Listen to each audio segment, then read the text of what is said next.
Talking Heads podcast live with Dave D and Dave Buckley. Talking Heads podcast live from Pattaya, Thailand with your host Dave D.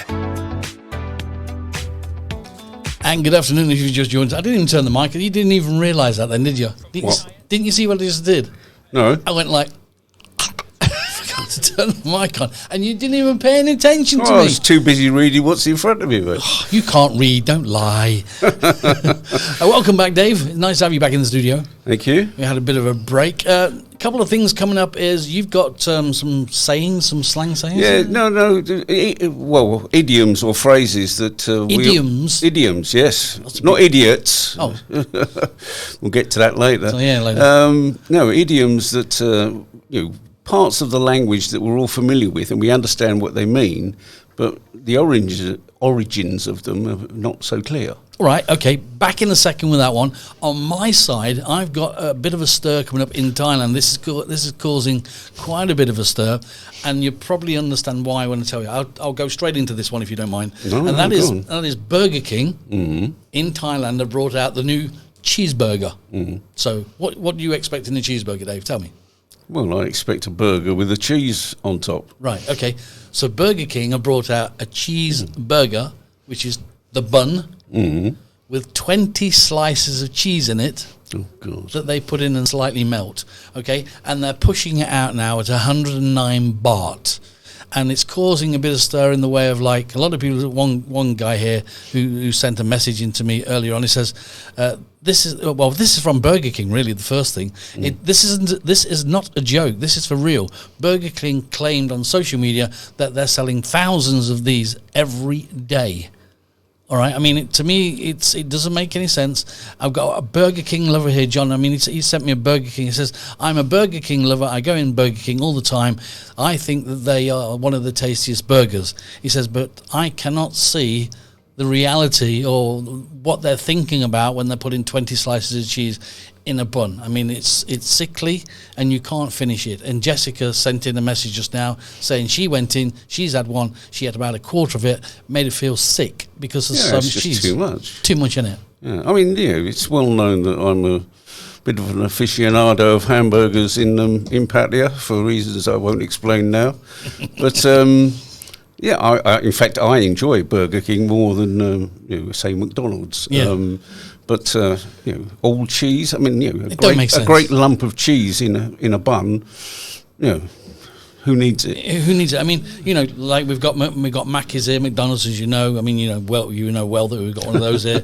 Burger King, of course, I think is one of the tastier ones. We've also got the new Texas Grill burgers up in the petrol station on Sugby Road, and also now we've got Taco Bell that's just opened up there, which is pretty cool. The thing also is it's hard to see. Was it 109 baht? You said it was 109 baht. Yeah. Yeah.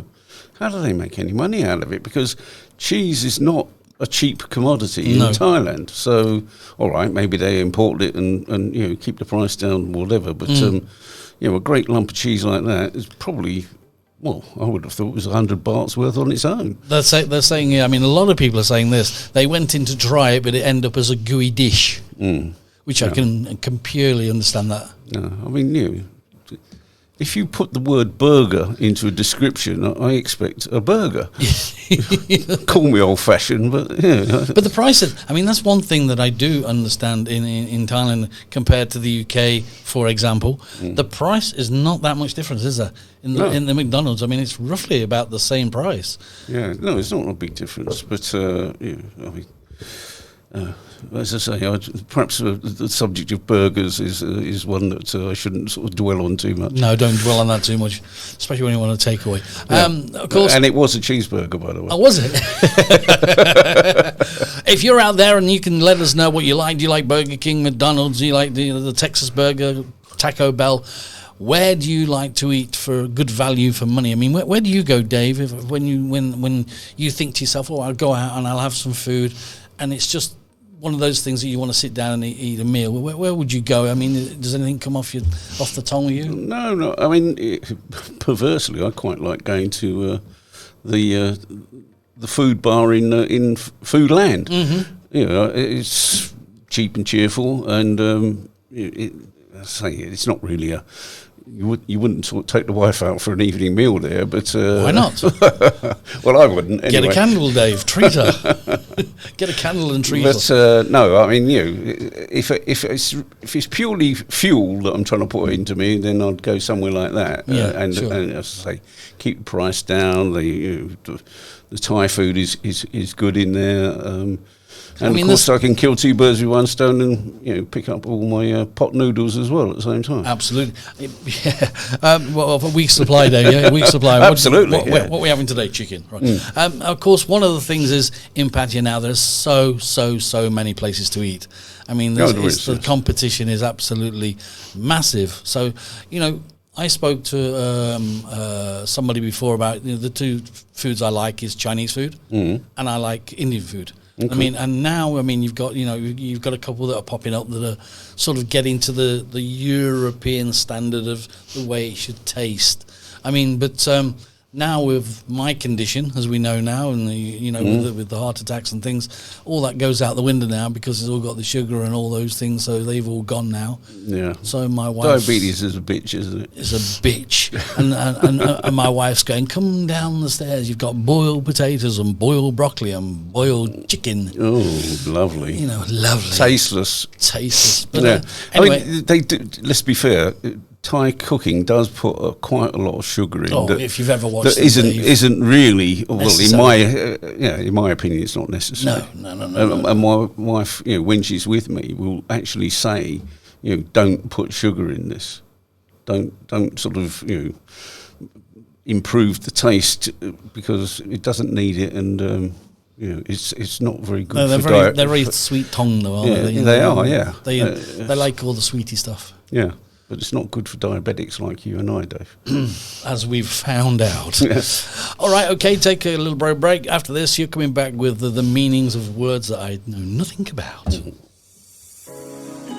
AX Media. Our team of creatives, designers and developers collaborate closely to produce visually stunning and captivating digital experiences. Our team is carefully structured to deliver exceptional, personalized and inventive digital solutions from the initial idea to the final product launch.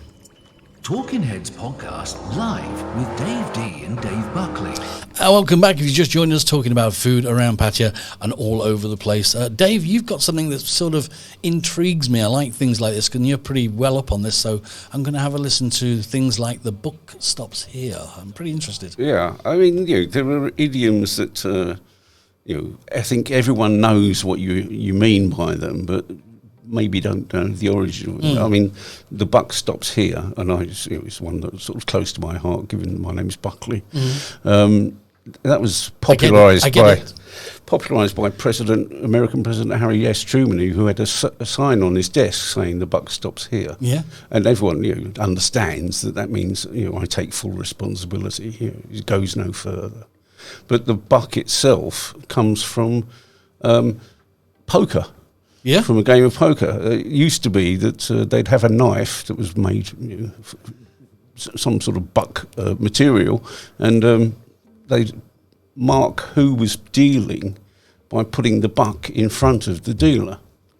So the buck stops here. You're in charge. You're dealing, but also if I didn't know whether this is permissible or not, but if you don't want to deal, you move it on to someone else, and therefore you're passing the buck.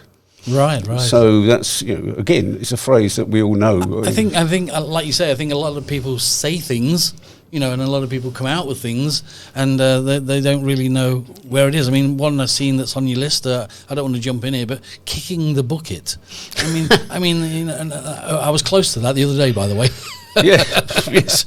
I wonder why that resonated with you. Yeah, it did really. So sorry. Yeah, kicking the bucket. To be honest, it's another way of saying dying, of course. But where it stems from is people seeking to commit suicide. God forbid. They would stand on a bucket with the noose around their neck. And to complete the act, they'd kick the bucket away. Ow! You drop, neck breaks, off we go. So that's where the term "kicking the bucket" comes from. Right. Nice. Yeah, cheerful. Cheerful. Hey, stay with us. We're all cheerful here on Bargain Talking Edge, you know. We like to cheer. Outside at the moment, 34 degrees outside. It's nice and sunny, but of course in some parts of Pattaya it's been raining as well. It's amazing that the north end of Pattaya it's raining, and at the south end of Pattaya it's nice and whatever, dry or whatever you want to say. Pretty weird sometimes, Dave. Another one for us, the drop of a hat. I like that one. Yeah, I mean, things happening at the drop of a hat. I mean, it's sort of immediate. It's going to happen right now. But that stems from when it was a signal for a start of a fight. Say, someone would drop the hat and the combatants would engage. So that's where that one comes from. It's now. Now they ring a bell or something to start a fight, but it was at the drop of a hat that everyone knew. In the old days, that was it. Drop the hat and away you go. So it's all what we've been talking about. It's sort of from the American frontier days. So the drop of a hat was that's where that originates from. Cat got your tongue. Got your tongue. I like that one. I'm just sorry, I'm jumping in, but I just like some of the things you've sent to me, and like we say, we're like giving this a test run on a cat's got your tongue. Well, a lot of phrases and idioms stem from the Royal Navy, the British Royal Navy, and cat got your tongue is from when they used to punish people. They'd use a cat of nine tails to give them lashes across the back, and the pain was so intense that people quite often, after receiving the cat of nine tails, couldn't speak, and hence the phrase, as the cat got your tongue. That's where it comes from. Yeah, and similarly, it's nothing to do with grabbing hold of your moggy and whacking it around the room, but not enough room to swing a cat in, obviously means a very confined space. Sure. But it was literally the cat of nine tails. If you couldn't sort of hold it back and bring it forward, then that meant you were in a very small room. So just got a quick message here from Johnny. He just sent it in. He says, Dave, how you doing? Like the chat. He says, I've got something for you. He says, why is it? Well, why is it? We understand why it is, of course, in a minute when I'll explain this. And that is, he says, you go into a hotel in Pattaya, and it says, you say to them, how much is the room for the night? They go 1,500 baht or 1,000 baht or whatever. Let's say 1,000 baht for the room for the night. And then the receptionist told him this. Oh, it's 1,000 baht a night, sir, but if you go over there and go on our Wi-Fi and go on our Agoda, it's 650. So they're actually telling them, because what happens, as far as I understand, is even if they sell the room at 650, Agoda make up the difference. Oh, really? Yeah, that's what if you guys out there know different, this is just something I was told, and maybe I'm wrong. I'm only going off somebody said it. Agoda, of course, want to be the person that's like in charge, and for the hotels and the number one, which they are. So they do all these special offers in different hotels. So they say it's 1,000 baht a night, but if you're going to go, it's 650. And I believe that they get more than the 1,000 baht a night from Agoda. Agoda make the difference up. So I mean, is that true or isn't it true? I don't know. I can only tell you what I've heard. Also, at the moment, what I can tell you is that basically domestic and international destinations at the moment, especially the domestic ones in Thailand at the moment, AirAsia have got our offer on at the moment, which is Phuket and places like that for 900 baht return, which is pretty cool. Yeah, it's good. But you have to want to go to wherever it is they're taking you. Sure. Yeah. But I mean, the thing is that you find is now internally, when it comes to the flights, domestic flights in Thailand, I mean, they're dropping all the time.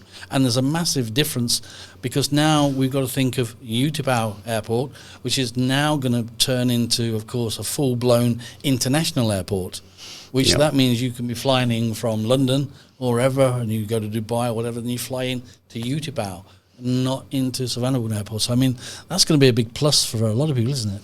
It's going to be a big plus, provided, of course, that the fares are reasonable.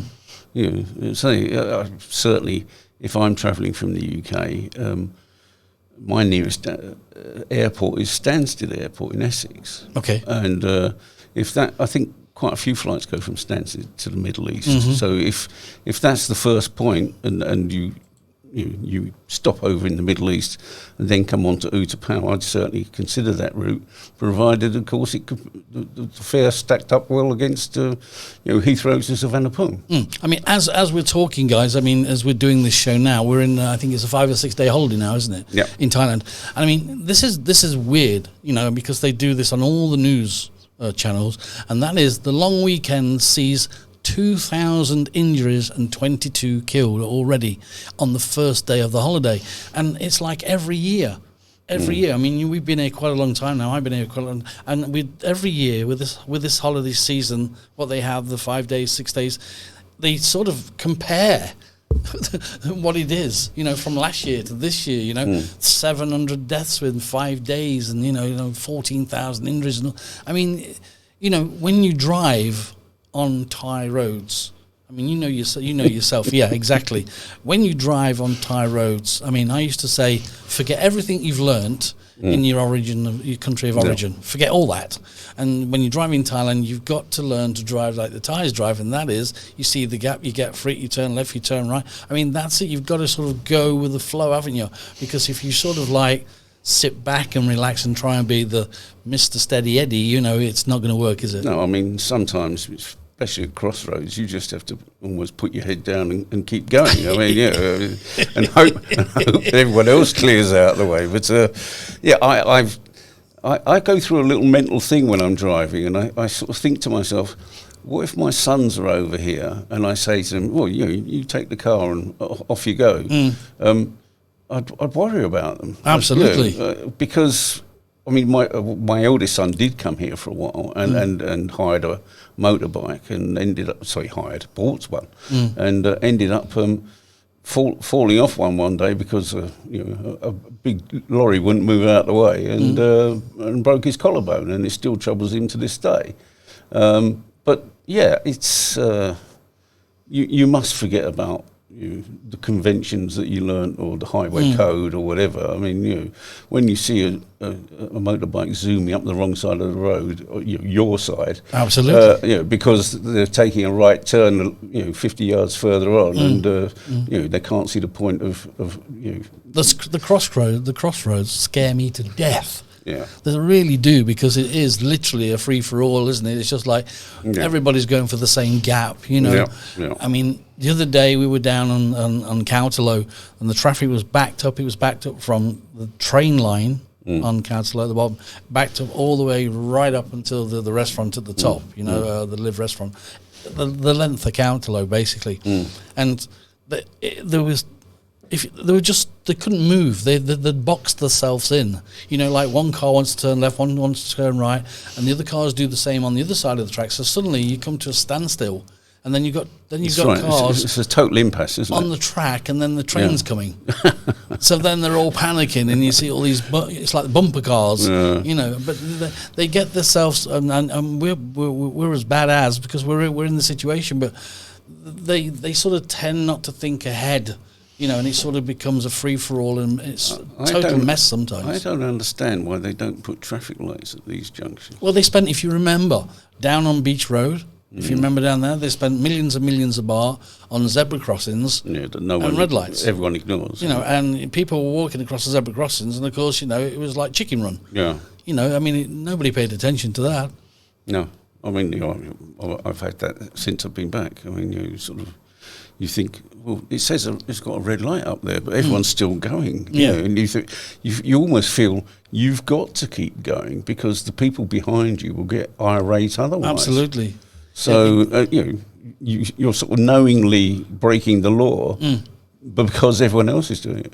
Driving in Thailand, what's your experiences of that? Drop us a line down at talkingheads.live, of course, and we'd like to know how your experiences are driving around, say, Bangkok, Pattaya, or wherever, driving from Pattaya and going up to Canterbury or places like that, which is a nice drive, and sometimes going from 4 lanes down to 2 lanes with loads of lorries gets a bit squashy sometimes, doesn't it, Dave? I really like going up the mountains to my wife's place, where they all go on the wrong side of the road because they can't make up, which way you want to go. And someone's coming the other way, and it's all mayhem.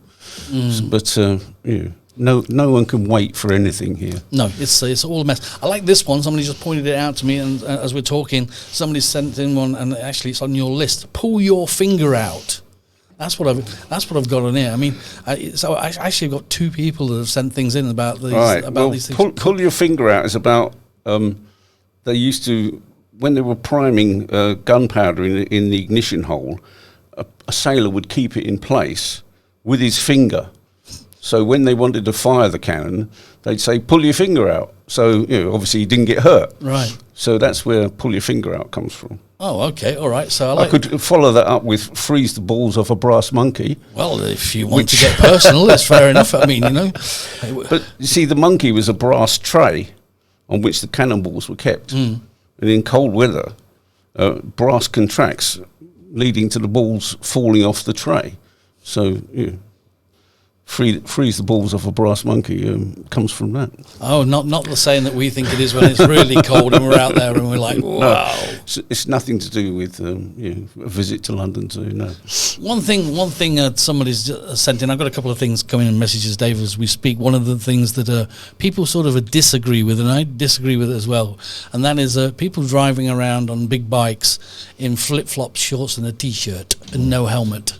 Well, the other day I was at the Welcome Inn out near the lake. I don't know if you know. I do. You know it, but it's on a very sharp bend, and a chap on a sort of tricycle thing. These bikes with the sidecars that aren't strictly legal. Sure. He was coming round the bend, and his face caught a truck. He wasn't very well. His face caused. He was too far across the middle of the road, and he was caught. The back of a truck on his face. I mean, he was brown bread. He didn't survive that. But it was a bit off-putting when you're having your Sunday lunch. But there we go. I don't suppose it was a lot of fun for him. No, but these things happen, don't they? But the thing is, just from a simple precaution, even just wearing the helmet. No, he didn't have a helmet on. That would have probably helped him. Well, in this particular instance, I'm not sure it would have saved him, but it would have done no harm. I think that the renting the bikes out in patches has got a bit more stricter. I believe that it has now, where you can't just sort of walk up and say here's my license and jump on a 1,000cc bike and away you go. I think is that still as easy as that? I don't know. I'm not a great lover of riding bikes. I can ride a bike, but I don't like it. Yeah, but I don't often take a motorbike taxi, for example. Yeah, but riding a bike, Dave, you've never taken the stabilisers off, have you? You miserable sod. Yeah. So I don't know if that's changed with the big bikes, but I mean, it used to be so easy just to walk up and say, hey, I want to hire a bike, and there's 1,000cc Kawasaki or Suzuki, and away you go, and you pay your $300 and away you go, or whatever it is. I don't know if that's changed now. I don't know, because I'd never hire one. I'd like to know on that one. If you want to send us a message down here at Talking Heads podcast.live, we'd like to hear from you. AX Media. Our team of creatives, designers and developers collaborate closely to produce visually stunning and captivating digital experiences. Our team is carefully structured to deliver exceptional, personalized and inventive digital solutions from the initial idea to the final product launch. Talking Heads podcast live with Dave D and Dave Buckley.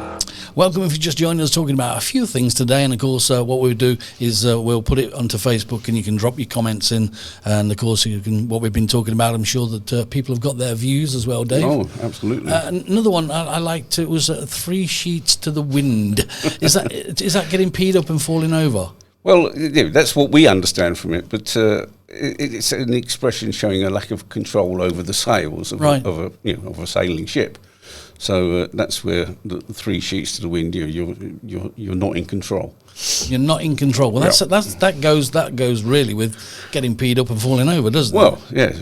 Hence why we apply it to that situation. What about one that's on your list? I don't know this one. I'm not going to read it because you've sent me the thing after it. But I'm just going to give you the punchline. Of course, True Colours. Yeah. I mean, what is that one, Dave? Well, this stems from a very nasty act that competence used to indulge in, and they would say, for example, the British fleet was up against the French fleet.